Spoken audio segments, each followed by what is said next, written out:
మనిషి డబ్బులు ఖర్చవుతున్నాయి అని అనుకుంటున్నాడు కానీ టైం ఖర్చయిపోతుందని ఆలోచించలేకపోతున్నాడు. నువ్వు నమ్మినా నమ్మకపోయినా నీ చుట్టూ ఉన్న ప్రతి మనిషికి జీవితంలో నువ్వు ఎప్పటికీ ఒక అవసరానివి మాత్రమే. నువ్వు నీ కళ్ళతో చూసిన దాన్ని మాత్రమే నమ్ము. నీ చెవులతో విన్నదానికి దూరంగా ఉండు. తలచుకుంటే నీ తలరాత ఇంతే అన్నవాళ్లు కూడా నీ ముందు తలదించుకునేలా చేయగల సత్తా నీది. అలాంటిది ఇప్పుడొచ్చిన ఆ కాస్త కష్టానికే తలంచేస్తే ఎలా? తెలివైన వారు సమస్యలను పరిష్కరిస్తారు.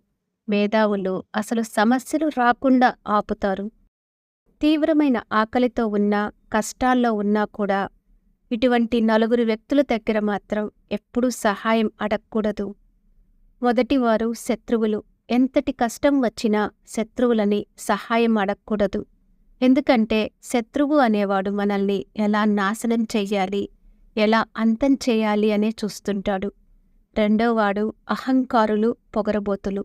ఇటువంటి వారిని కష్టాల్లో ఉన్నప్పుడు సహాయం అడిగితే చెయ్యకపోగా మరింత హేళనాభావంతో చులకనగా చూస్తారు.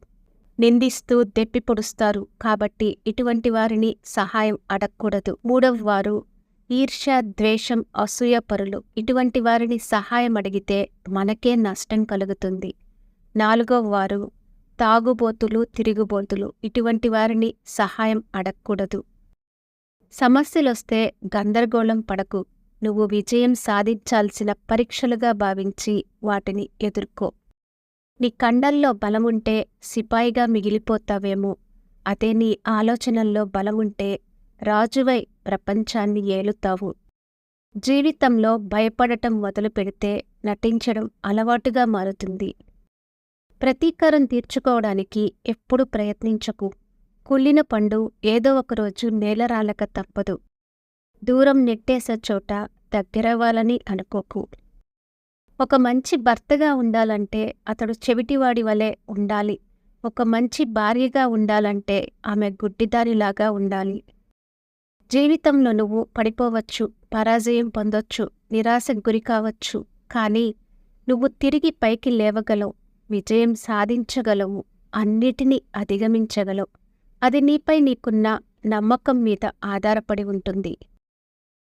Thank you for watching. For more interesting videos, please like and subscribe our channel.